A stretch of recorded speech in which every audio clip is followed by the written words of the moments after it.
Hello, everybody, and welcome to what's probably going to be the last episode of Shadow of the Colossus. So it's been a while, but today we are going to take on the second biggest, first baddest Colossus. Now, let's see.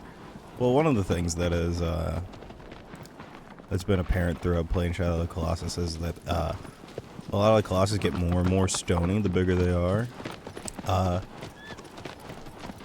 Them being made of like buildings and part animal is one of the cool aesthetics of the game, and I feel like a lot of well, there hasn't been a lot of games that actually copy Shadow of the Colossus now that I think about it. There's Prey of God, but, none of the games that have aped the Shadow of the Colossus vibe, besides, like, maybe, like, Dragon's Dogma, but they're not really, part building. So this is what makes the game really, really unique, at least to me. The fusion between animal and man-made thing. And well, as we're going to the final battle, when you just look at the remake, I mean, like, it looks really beautiful. And during some of the image gallery stuff, you can see like how bare bones everything on the PS2 was, and I started the PS2 one like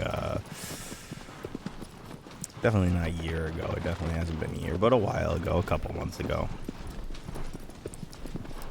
And this game originally coming out on the PS2 and now being on the PS4 is pretty astonishing. Just the jump in technology. Especially like the jump in technology between the PS1 and the PS2, because like Final Fantasy VII came out on the PS1 and everything was big and blocky, and that's what made it charming, because a bit of it's supposed to be, you put your imagination into it. And then Final Fantasy VIII came out like a couple years later, and then Final Fantasy IX came out like a year after that, and characters were fully modeled.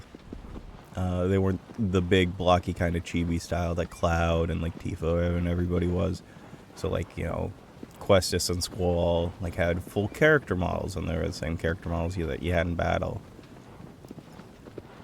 And those were all on the PS1 still.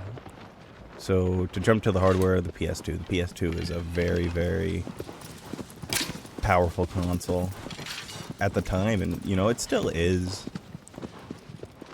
Not by like modern computer standards, but when you look at it as a whole. And oh yeah, now we have more Falcons with us. They stay with us for the final battle. That's my little spirit Falcon. But the PS2, oh my god, so many Falcons. But the PS2 just had so many games on it too. I think what's really lost now with like a modern consoles is like the consoles don't really, I guess to say excel at anything. It's like a little mean. But like for the PS2, like it was really good at transparent textures. And I'm probably going to be playing, the original Silent Hill 2 before the remake comes out. And that'll probably be something that I talk about. And I guess the one thing is that I still have this in Vivid mode, don't I? Yeah, so this is what the game looks like normally. And, it's dull and gray, but I like Vivid. I like, let's go aggro. I like the Forbidden Lands being kind of bright, honestly. It being dull and gray out is part of the charm, but I kind of like it being nice and vibrant looking.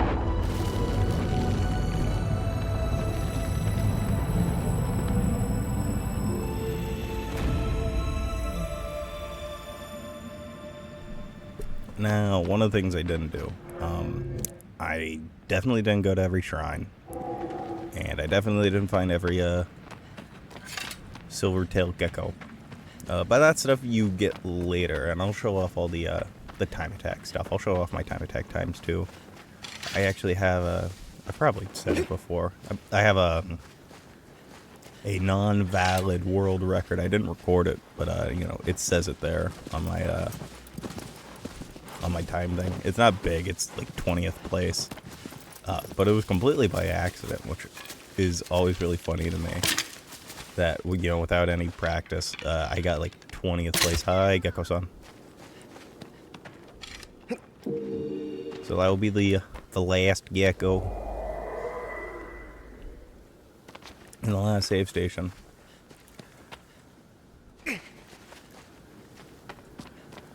Now, when it comes to remakes, I think the Shadow of the Colossus remake is, or it's more of a remaster, ain't it? But this remaster is definitely one of what I think remasters and remakes should be. You know, they've prettied up the game, and they've added more stuff. You know, Easter eggs. They haven't added any. They added new items, but those are, one, now hard to get, and two, because I checked, and you can't get any, like, the special day one stuff anymore, and that sucks. It always sucks when they, like, lock DLC behind country.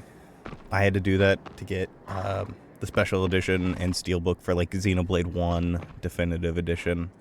And it's the same thing for, like, costumes and, like, Berserk Band of the Hawk, where they only have, like, the Casca towel for Japan. Yeah! That always aggravates me. But onward to adventure.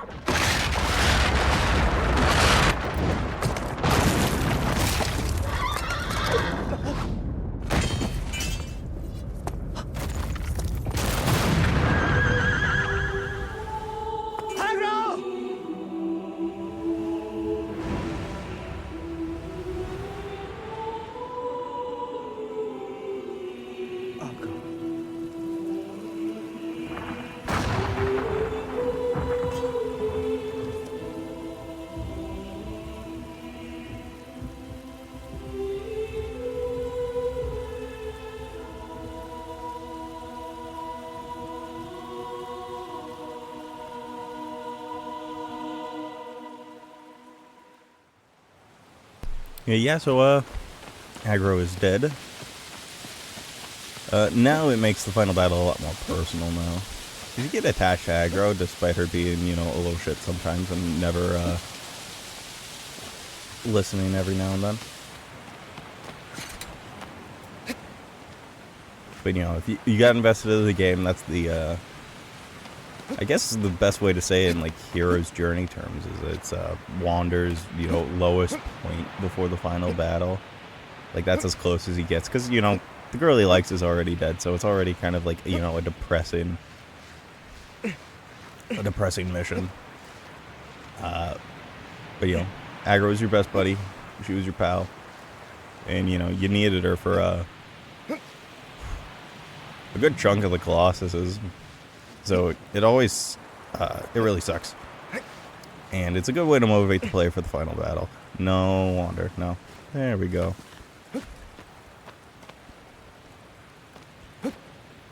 Now, this is definitely one of the coolest places for a final battle. You know, some, like, RPGs have you fight in fucking space.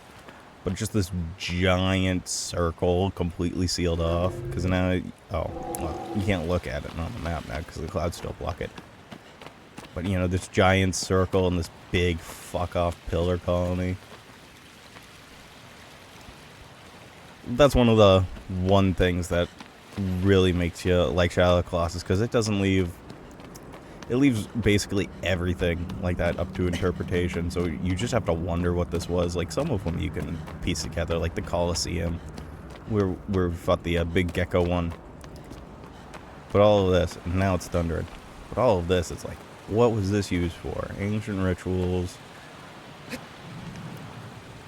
It's probably to the point where they're like, I don't know. I also kind of like the Aztec vibe. I guess it's weird to call it Aztec, but I always thought about it like that. And here we go.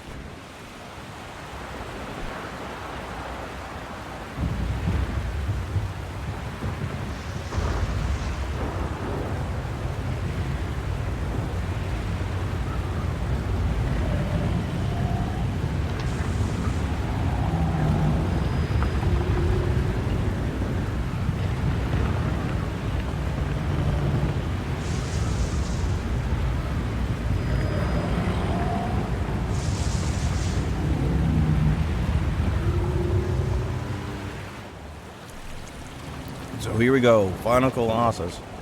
And people call him Malos. So, you know, evil Malus. But I do like the little intro. The little intro of him. Oh, well, I screwed up already. But now you can see, you get hit and you stay down for a really long time. But I do like the intro because he,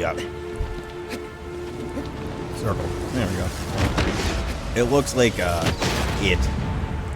Calling it he would be weird. But it looks like it just woke up, you know, the way he opens, closes his hands, look at him. Now, of all the Colossus on time attack mode, this is the one that, always gave me a hard time. Because he can hit you pretty well, so you gotta time your little barricades. So, you know, since it has these big barricades, people have to be giant though, right? Because little divots like that, or little openings in places with barriers, are always meant to be, you know, a place you get shoot an arrow from, or have a lance. So it could have been that the race in the Forbidden Lands were just like giant. Or I guess slightly bigger than Wander, because Wander is like a little shorter. And that is pretty interesting. Because the game just sets up all this stuff and doesn't elaborate. And... ooh. There I am. I can really respect a game for knowing when to fold them, knowing when to hold them. Because for something like Metal Gear Solid 4, Metal Gear Solid 4 is a game that, you know, shows the whole hand. And that's to its benefit and its detriment sometimes. But, you know, games that just don't elaborate on some stuff is really, really cool to me. I like that, I like the thought that the developers, at least on some level, respect your intelligence and allow you to interpret it. Okay.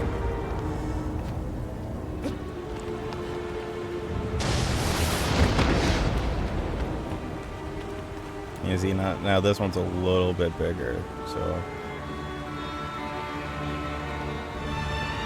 now the gap.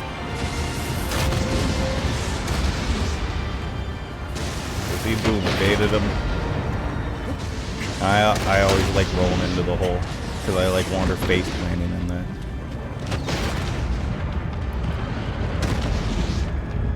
Also makes you think, why are all the fires still lit, huh? Because there's definitely just wood in there. But they're just set dressing.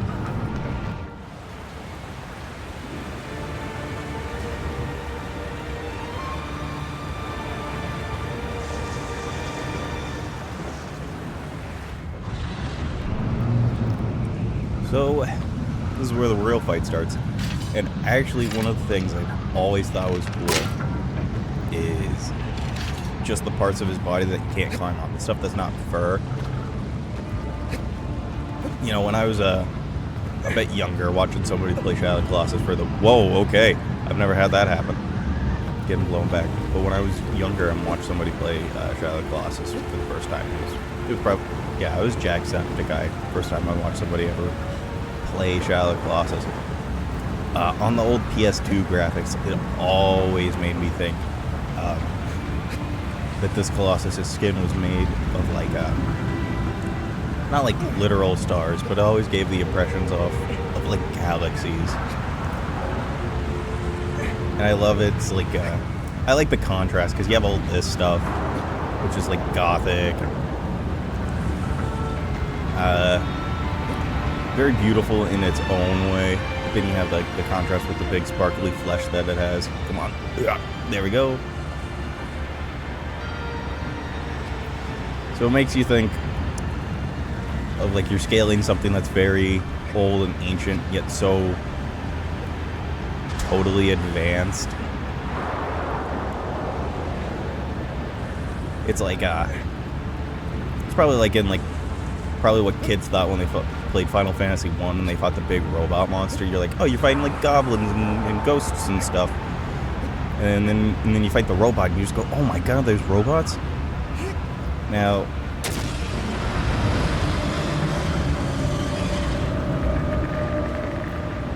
this makes use of most of the skills you've learned in the game, which is there's only one weak point on this boy. And the things you're going to have to do aren't complex, but they're... So one of the things you can do is flatten out his hands by stabbing him. Makes it easier on you.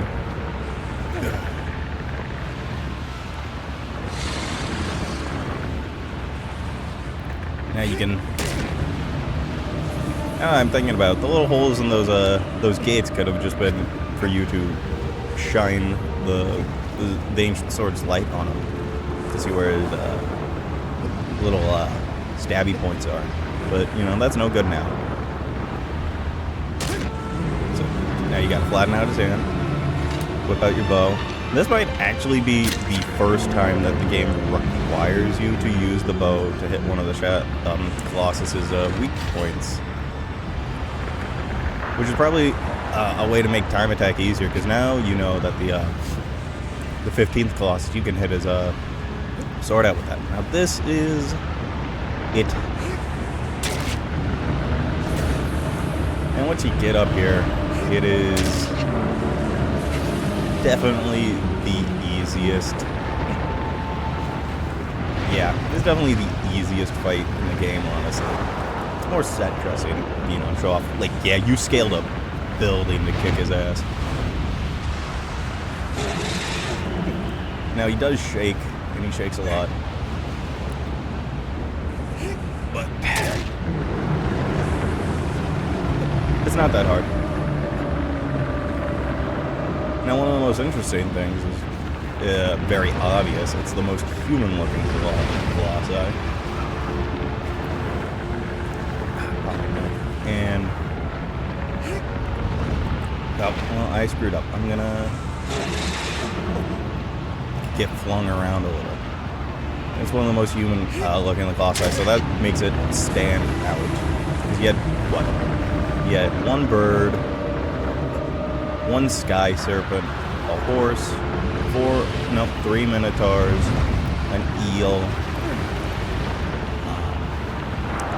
You had the eel, and then you had last one. But then you had the eel. So all the other ones were, you know, animals. I didn't list off all of them. You get it. So it's a really good contrast. So this is the only one that's human looking, at least. Oh no! Oh no, Wander! Yup. And the tentacles got me. It is something that I do like. Is you can flump over, and you just fall all the way to the bottom.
Ridorani.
Glued adverb. Parehon formulas ilicum at all.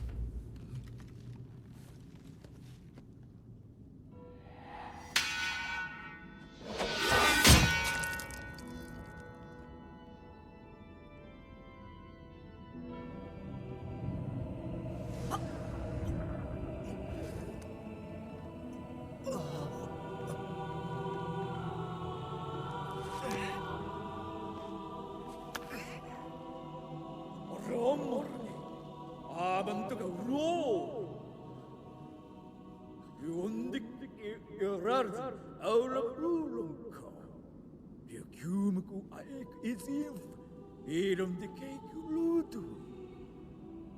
No sus if kafti wo. Was I latico? It was eu. You want to lie ludo. Look at lo idiom. Ilmus omro rudo. Akif. 어찌 아이러니 콘커리가 어레스 유르크드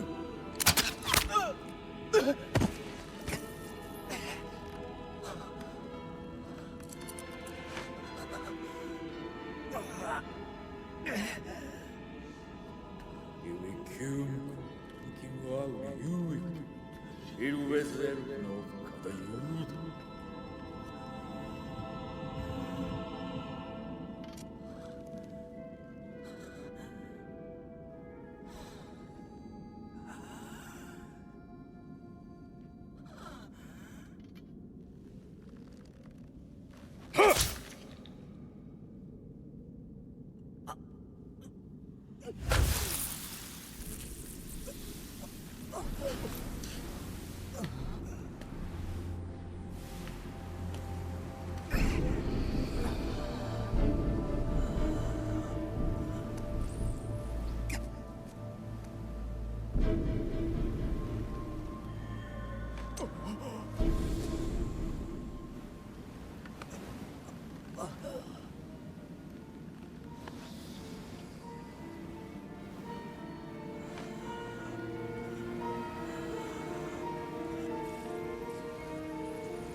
Alrighty, now we are a Colossus. And first off, triangle for fire breath. Now that would get you an achievement.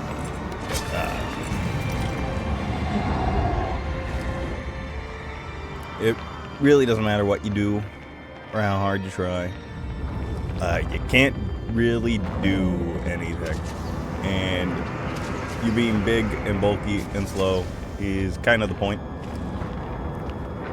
You're meant to understand now how fucking hard it is to be a Colossus. Because now I am big, bulky, slow, and I can barely do anything.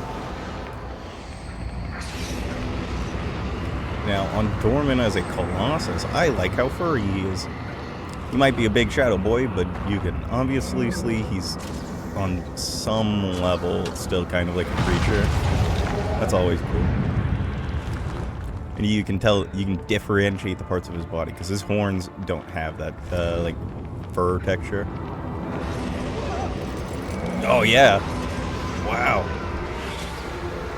But, yeah, you can't kill him. But you can definitely burn him.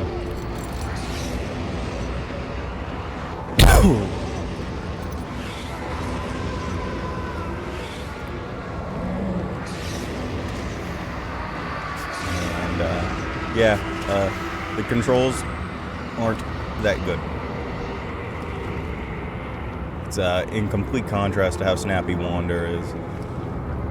Like, it's just hard for me to move forward because I gotta move back and forth, and I gotta turn the right way. See, now I'm stuck on this. You can jump, hop, but, you know.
Alright, now we have the last act of the game, and it is get over to Wander's girlfriend.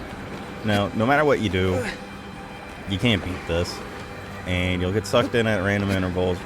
The best bet is to spam jump as fast as possible. The game will fuck you over by making you roll 80,000 times. But it's something you can do. And now you can see that Wander's a little scarf is cutting you off. And that's kind of cool. But now you gotta fight against the unwilling and unrelenting power of Suck. And I'm pretty sure around here is like an invisible wall that you just can't pass no matter how hard you try. Now you can do this basically forever, and the game actually gives you a score and times you. Well, not a score, but it times you. So, how long you fought against it, how long you can hold down against it. Because once we get start getting sucked Okay, well I rolled backwards. But best thing to do is accept the fact that Wander is going to be absolutely sucked and completely terrified of all the gross demon junk in his little boy body.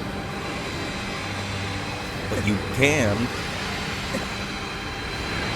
hold on to the stairs like so.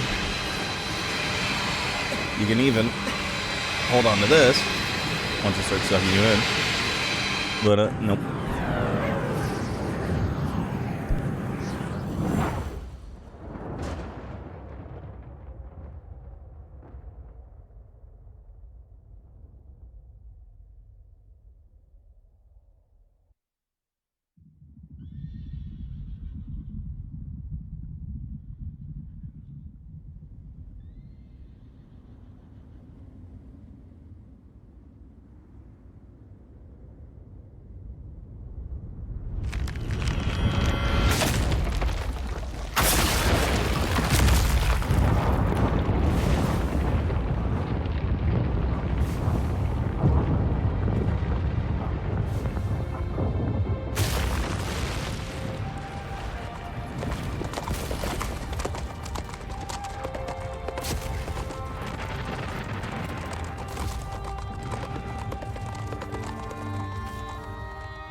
And that is Shadow of the Colossus.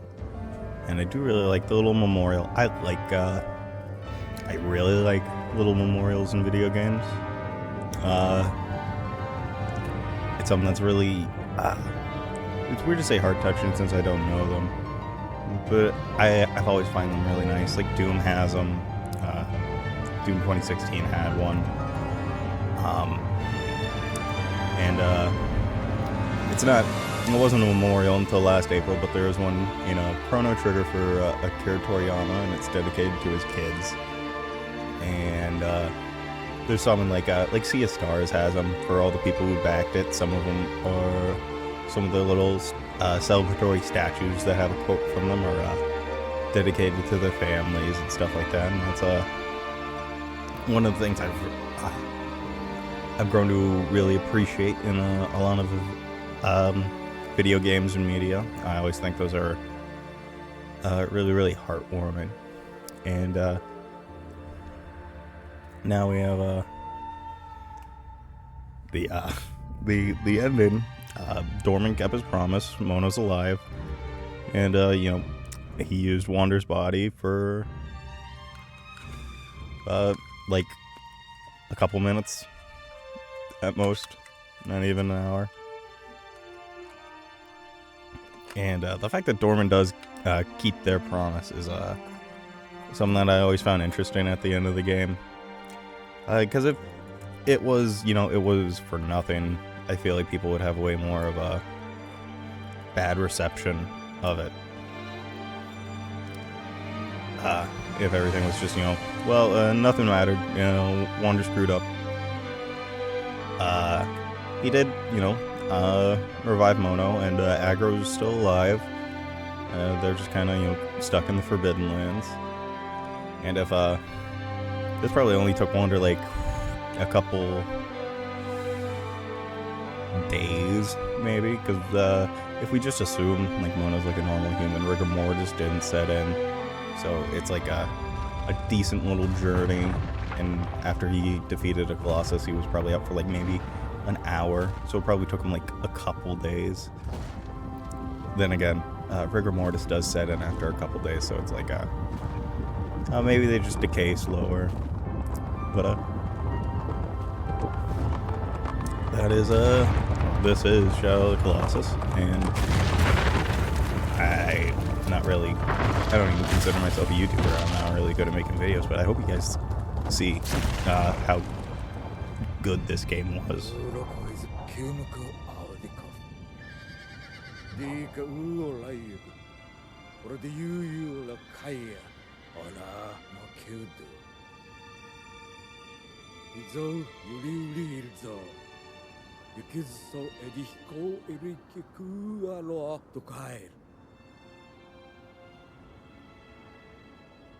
Anli kom, eju dikanga yuke.